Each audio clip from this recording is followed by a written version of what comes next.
Hi నమస్తే, నేను మీ Sujata. Welcome back to my channel Sai Priya recipes and blogs. Hi అండి, ఎలా ఉన్నారు? అందరూ బాగున్నారా? ఈరోజు నేను మీకు కాకరకాయతో చిప్స్ని ఎలా తయారు చేసుకోవాలో చూపించబోతున్నాను. ఇవి కాకరకాయ చిప్స్, కాకరకాయ పకోడీ. మీరు ఏ విధంగా పిలుచుకుంటే ఆ విధంగానే ఉంటుందండి రెసిపీ. అంతేకాదు ఇది చాలా టేస్టీగా ఉంటుంది. ఉత్తినోటితో స్నాక్ లాగా తినేయచ్చు, లేదంటే పప్పులోకి, రసంలోకి, మనకి మంచిగా సైడ్ డిష్ కింద చాలా అంటే చాలా బాగుంటుంది. సో ఈ కాకరకాయ చిప్స్ లేదా పకోడీని ఎలా తయారు చేసుకోవాలో మనం ఇప్పుడు చూసేద్దాము. Let's start the video. మా పెరట్లోనైతే ఈరోజు పాదికి కాకరకాయలు కాసాయి. ఇదిగోండి, అందులో నుంచి లేత కాయలు నేను సెపరేట్ చేసుకున్నాను. ఎందుకంటే దీంతో కాకరకాయ పకోడీ చేద్దామనే ఉద్దేశంతో నేను ఈ కాకరకాయలు తీసుకున్నాను. సో మనం ఇప్పుడు ప్రాసెస్ ఏంటో చూసేద్దాం. ఈ కాకరకాయల్ని ఇలా పై పొట్టు తీసేసి కాకరకాయల్ని శుభ్రంగా కడిగేసుకొని ఈ విధంగా చక్రాల్లాగా కట్ చేసేసుకొని పక్కన ఉంచేసుకోవాలి. అలా కట్ చేసుకోవాలి పల్చగా. చూడండి ఎంత షార్ప్గా, ఎంత పల్చగా తెగుతుందో ఈ చాకు. మంచి చాక్ సెట్ ఇచ్చిందండి మా వదిన. ఈ చాక్తో కట్ చేసినప్పుడల్లా ఆవిడ్ని తలుచుకుంటున్నాను.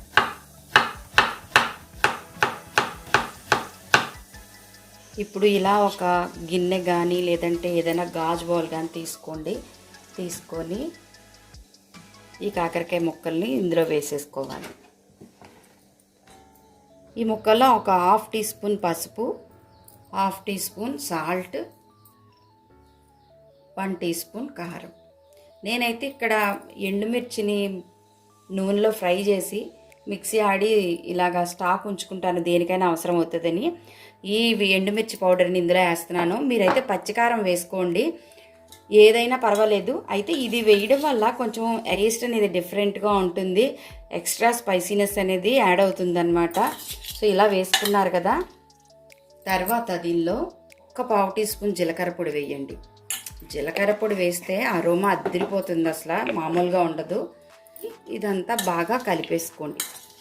సో దీంట్లో ఎక్స్ట్రా కలర్ యాడ్ అవ్వాలంటే మనకి కొద్దిగా ఎల్లో ఫుడ్ కలర్ వేసుకోవాలి. అప్పుడే ఎక్స్ట్రా మనకి కలర్ అనేది యాడ్ అవుతుంది. లేదంటే ఆరెంజ్ రెడ్ ఫుడ్ కలర్ ఉన్నా కూడా వేసుకోండి. నా దగ్గర ఆరెంజ్ రెడ్ ఫుడ్ కలర్ ఎక్కడ పెట్టేసానో కనిపించట్లేదు. సో నేను ఇక్కడ ఎల్లో కలర్ యూజ్ చేస్తున్నాను. ఒకసారి బాగా కలిపేసుకోండి కలర్ వేసాక. దీంట్లో అసలైన ఇంగ్రీడియంట్ ఇది ఏంటంటే శనగపిండి. ఒక 4 టేబుల్ స్పూన్ శనగపిండి వేసేసుకోండి. 2 టేబుల్ స్పూన్ల బియ్యం పిండి. శనగపిండి ఎంత ఇంపార్టెంటో బియ్యం పిండి అంతకన్నా ఎక్కువ ఇంపార్టెంట్ అండి. ఎందుకంటే బియ్యం పిండి వేయడం వల్ల మనకి ఈ చిప్స్ అనేవి చాలా క్రిస్పీగా కరకరలాడుతూ భలే ఉంటాయి అసలు తింటుంటే. ఇప్పుడు చేతిని ఉపయోగిద్దాం. చేతిని ఉపయోగించేసి చక్కగా కలిపేసుకోవాలి. ఇలా కొంచెం వాటర్ని ఇలా చిలకరించేసి మళ్ళీ కలిపేయండి.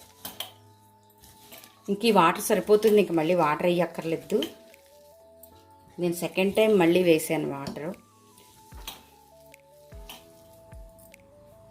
ఈ చిప్స్ మీకు ఒక 4-5 డేస్ కూడా డబ్బాలో వేసేసుకుంటే నిల్వ ఉంటాయండి, అస్సలు పాడవవు. ఎందుకు చెప్తున్నానంటే దీంట్లో బియ్యం పిండి, శనగపిండి మనం యాడ్ చేసాం కనుక మనకి చిప్స్ 4-5 డేస్ నిల్వ ఉంటాయి. పాసిక్కిపోవడం అది ఉండదు. కాకపోతే మీరు ముక్కలకి పిండి గట్టిగా పట్టుకోవాలంటే ఏమాత్రం లూజ్గా ఉండకూడదు, చాలా గట్టిగా పట్టినట్టు ఉండాలన్నమాట పిండి. ఇలాగా చూసారు కదా, పిండి కూడా ఎక్కువ లేదు, లైట్గా ఉంది. ఓన్లీ కాకరకాయే వేగుతుంది. ఇప్పుడు కళాయిలోని డీప్ ఫ్రైకి సరిపడా ఆయిల్ వేసి వేడి చేసుకోవాలి. చూడండి, నేను ఆల్రెడీ కళాయిలోని ఆయిల్ పెట్టేశాను డీప్ ఫ్రైకి. ఇప్పుడు స్టవ్ ఫ్లేమ్ని హైలో పెడుతున్నాను. ఇది కలిపేలోపు నూనె వేడెక్కిపోయిందనమాట. ఒక్క కాకరకాయ ముక్క ఇలాగా అంటుకుపోకుండా జాగ్రత్తగా వేసుకోవాలి. ఇది వేసేటప్పుడు స్టవ్ ఫ్లేమ్ని సిమ్లో పెట్టేసుకోండి, లేదంటే వేసిన వెంటనే వేసినట్టే మాడిపోతాయి. స్టవ్ ఫ్లేమ్ని ఇలా కలుపుతూ ఫ్రై చేసుకోవాలి. ఈ చిప్స్ మనకి డార్క్ గోల్డ్ కలర్లోకి వచ్చేయాలి, అంటే మరీ మాడిపోకూడదు, అలాగని లైట్గాను ఉండకూడదు. కొంచెం డార్క్ కలర్లోకి వచ్చే వరకు ఫ్రై చేసుకొని తీసేసుకోవాలి. ముక్కలన్నీ కూడా ఈవెన్గా ఫ్రై అయిపోయినాయి, 2 వైపులా కూడా ఈవెన్గా ఫ్రై అయింది. వీటిని కాకరకాయ చిప్స్ అని పిలుచుకోవచ్చు, కాకరకాయ పకోడీ అని కూడా పిలుచుకోవచ్చు. ఇప్పుడు ఈ కాకరకాయ చిప్స్ని ప్లేట్లోకి తీసేసుకుందాం. నేనైతే ఈరోజు పప్పు చుక్కకూరతోటి కాకరకాయ చిప్స్ని రోజు నంచుకొని చాలా ఎంజాయ్ చేస్తాను. మీరు కూడా ఈ కాకరకాయ చిప్స్ని ఇలా తయారు చేసుకొని టేస్ట్ చేసి ఎంజాయ్ చేయండి. అంతేకాదు అందరికీ కూడా పెట్టండి. పిల్లలకి కాకరకాయ అంటే ఎక్కువ ఇష్టం ఉండదు కదా, సో ఇష్టం లేని వాళ్ళు కూడా ఈ విధంగా చేసి పెట్టేస్తే చాలా ఇష్టంగా తినేస్తారండి. ఇది మాత్రం 100% కరెక్ట్గా చెప్తున్నాను నేను.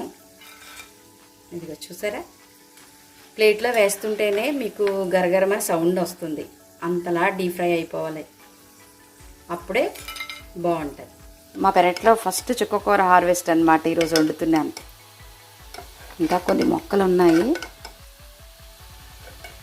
చూసారు కదా, క్రిస్పీగా కరకరలాడే రుచికరమైన కాకరకాయ చిప్స్ని ఎలా తయారు చేసుకోవాలో చూపించాను. మరెందుకండి, మీరు కూడా అసలు ఆలస్యం చేయొద్దు. ఈ కాకరకాయ చిప్స్ని మీరు కూడా ఇంట్లో తయారు చేసేసి మీ ఫ్యామిలీ మెంబర్స్ అందరికీ కూడా వడ్డించేయండి భోజనంలో. సరే అండి, మరిన్ని వీడియోస్ చూడటానికి నా ఛానల్ని సబ్స్క్రైబ్ చేసుకోండి. ఈ వీడియో కనుక మీకు నచ్చితే మీ ఫ్రెండ్స్ అండ్ ఫ్యామిలీ మెంబర్స్ అందరికీ కూడా నా వీడియోని షేర్ చేయండి. మరొక వీడియోతో మళ్ళీ కలుద్దాం. అంతవరకు bye. Thank you for watching.